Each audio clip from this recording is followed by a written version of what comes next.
Welcome back to the Morning Kickoff YouTube show. I'm your host, Matt Witt, and today we are back for more Minnesota Vikings content because you guys have really been loving the Minnesota Vikings content, and I love talking about my Minnesota Vikings. So we're just going to continue going on about this, talking about 5 moves the Vikings can still make in the 2022 offseason. After the draft is done, after the first wave of free agency is done, there is still a lot of players on the board for the Vikings to be able to take. And with $12.2 million of cap space, the Vikings have a lot of options on who they can bring in. They have options on trades. They have options on veterans they can bring into this roster and start immediately into the 2022 season.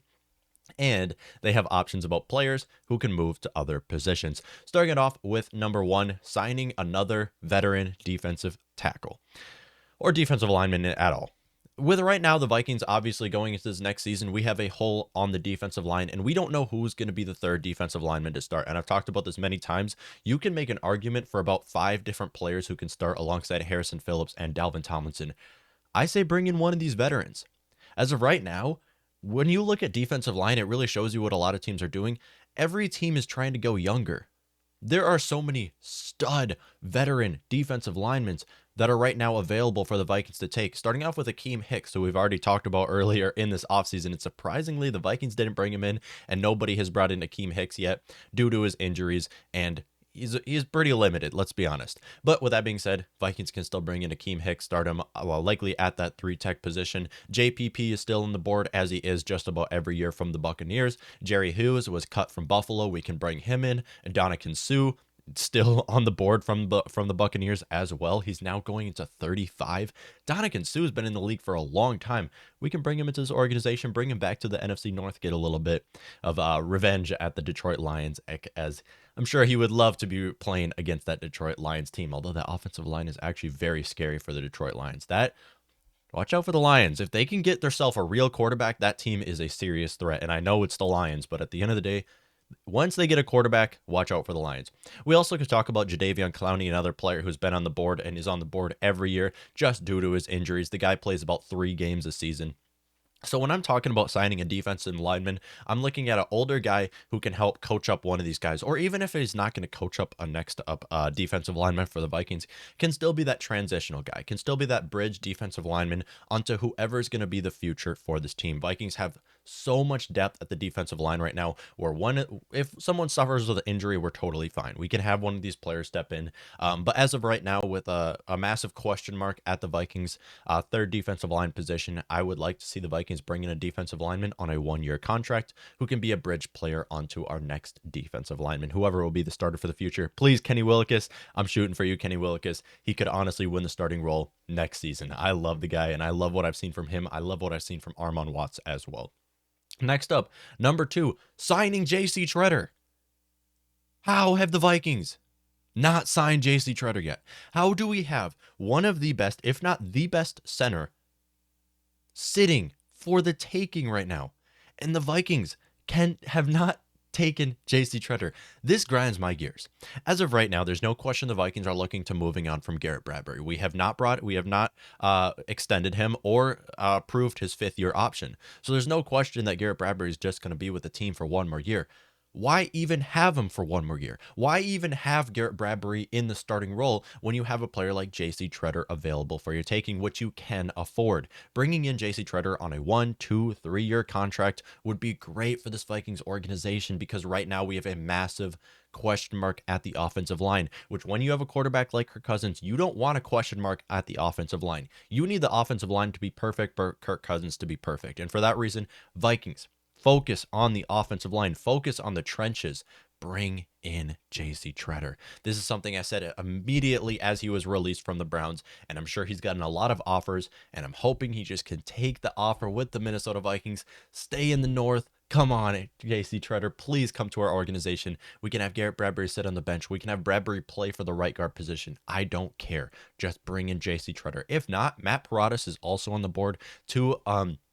Two centers that are better than Garrett Bradbury are on the board, and you just want to improve on the offensive line. This is what the Vikings have to do right now. Please sign JC Tretter. You have one of the best centers on the board right now, one of the best players on the board right now is JC Tretter, and I would love to see him come onto our organization. And he is 31, and that's pretty old. Let's be honest. When players are over 30, that's relatively old. But we've seen centers play until they're 40. I mean, how old is Jason Kelsey right now? The guy must be 36, 37 now. I mean, we could have JC Tretter for 6 years for all we know. I would love to see the guy come onto our team and start at center. That way we don't have Garrett Bradbury starting anymore. All respect to Garrett Bradbury. The guy has been a massive bust, and I'm hoping we can look to a new center, and I'm hoping that is JC Tretter. So that is a big move that the Vikings can still make. Number 3, and this one's going to be a little bit more of a surprise. Replacing Greg. Okay. All respect to Greg Joseph. I've been kind of a Greg Joseph lover this last year. And now, lover is a little bit overstatement. I've liked Greg Joseph a little bit more than a lot of Vikings fans who've put a lot of the blame on a kicker. Let's be honest, when you're putting a bunch of the blame on the kicker, it's been more than just one problem on this Vikings team when it comes down to a kick in just about every game. But here's the thing, you guys. Gabe Burkich, one of the best kickers out of college, is now coming to us. He was signed as a UDFA to come onto a roster. And this is a player that I did watch a lot in college. I watched a lot of Michael Turk's vlogs, YouTube channel Hang Time, and he would talk with Gabe Burkich a lot, and I absolutely love this guy. Mustache King. This guy is a beast, and I'm hoping, please, Gabe Burkich, you could take the starting role. It is up for grabs. When you have a kicker like Greg Joseph, who's in your starting role, who has the place kicking role, it's not locked down. Gabe, please take his role. Please take the starting role. I am so happy the Vikings, first of all, did not draft a kicker, because whenever we draft a kicker, it doesn't go so well. And I'm glad the Vikings decided to bring in someone to play Greg for his job. And I'm glad that it is Gabe Burkich. So if it's not Gabe, I honestly believe the Vikings will still end up replacing Greg Joseph. Why? Because we have a new kicker every year. It doesn't matter what happens. The Vikings are going to get a new kicker year after year after year. And I'm hoping we can just improve from Greg Joseph a little bit. And Gabe, I'm so happy to come onto this team as a UDFA from Oklahoma, and I'm hoping he does take the role. And I just love the guy. I love his style too. Coming into number 4, trading a running back. This is something I talked about a little bit already. I've talked about how the Vikings should at least look to trade away Alexander Mattison. I don't believe that they should sell Alexander Mattison, because he is a valuable asset to the team. However, I believe that they should at least look to trading away Alexander Mattison, at least consider it. But if they don't actually trade away Alexander Mattison, they could also find a trade destination for Dalvin Cook with the right offer. Let's be honest, you guys, running backs fall apart. Dalvin Cook is 27 years old, and when we see a player of his size, of his talent tree, he falls apart pretty quick. Look at Le'Veon Bell, look at Todd Gurley. These are players who went from the best in the league to now unable to even make an active roster. For that reason, I believe the Vikings should at least consider trading away Dalvin Cook. But if we do trade away Dalvin Cook, it will be detrimental to the cap space. I believe it's going to be $11.4 million of dead money this next season. Still, I believe the Vikings should look to trading away a running back with the right offer. This is something that I would expect to happen more mid-season than by the regular season. Hopefully by the trade deadline. Okay, I don't want to say hopefully, but by the trade deadline, we're going to see running backs go out with season-ending injuries. Derrick Henry, Christian McCaffrey, we're going to see a lot of great running backs go out with season-ending injuries. Alexander Mattison has 1 more year left in his deal. We're not going to have him after this season, assuming the Vikings don't bring him back. Why not just get something for Alexander Mattison? Why not trade him away? I mean, you just drafted Chai Chandler. You have him on the roster. AJ Road lit up the preseason. You drafted Kane Nwangu. You're fine without Alexander Mattison. I see a lot of people talking about how Madison's a great backup. I 100% agree. But the guy will likely not be here for 1 more year, and you have 3 running backs who can step into his role next season. For that reason, I believe the Vikings should look to trade away Alexander Mattison by the trade deadline, or possibly trading away Dalvin Cook with the right offer. So I'm talking about this as more of a possibility than a big move that will be made. This is more of a possibility. I believe that Quays should be opening to trading away a running back. And for the last and fifth and final one, moving CJ Ham to tight end. I am in the CJ Ham fan club. I am all in for Hammer Time. I love this guy to death. Hammer Time. But here's one thing, you guys. Correct me if I'm wrong, but Kevin O'Connell has never used a fullback ever. At least not with the Rams. I don't believe he's ever used a fullback ever.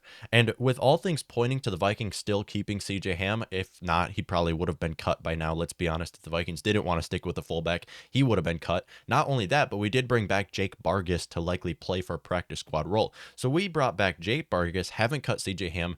We're fine with keeping a fullback. But here's the thing. Also with that, looking at how Kevin O'Connell ran an offense with the Rams, and I talked about this a little already, I believe CJ Ham, if he's not moved to tight end, will still play more of a tight end type of role. Now, elephant in the room, let's not disregard this. CJ Ham's small. If he's a tight end, he's gonna be undersized. But here's the thing: he's been able to size up against some of the best linebackers and defensive linemen in the league. He's been able to size up with defensive linemen twice his size and block for Dalvin Cook. CJ Ham has been the secret ingredients to Dalvin Cook's success over the last 4 years. I am massively in the CJ Ham fan club. I have his jersey. I love the guy, and I'm so happy that he's here to stay in purple and gold. And as of right now, Irv Smith Jr. obviously going to be our starting tight end this next year. He's the speedster. He's the red zone threat. Johnny Munt likely going to be that blocking tight end backup. Outside of that, we're very thin at the position. We really don't have anybody to step into the tight end 3 role. For that reason, I believe CJ Ham's going to mostly be a tight end 3 type of role. What I mean by this is CJ Ham's going to be primarily a pass catcher on blocker on this team. So a tight end, not really a fullback. Fullbacks are more of a lineup from the backfield a lot of the time. I believe CJ Ham's going to honestly line up at the line of scrimmage more than he lines up on the backfield. Now, this is kind of a prediction, but I do believe CJ Ham will be moved to tight end. If he's not listed as a tight end, we'll still play more of a tight end type of role where he lines up on the line of scrimmage instead of from the backfield. But that's really my 5 big moves the Vikings can still make this offseason. Expect to see CJ Ham get a lot of reps as a tight end looking into this preseason and possibly in the training camp as well. Expect to see Greg Joseph lose his job. I am stoked to have Gabe Burk come to our roster as an undrafted free agent. JC Tretter, please come to our team. Akeem Hicks, I would love to have you. We're welcoming you with open arms. We have the money to afford you. Please, some veteran defensive tackle, come onto this team on a 1-year contract. Those are 5 moves that the Vikings can still make this offseason. Let me know if I'm missing anything. Let me know what you all think. Have yourself a great day.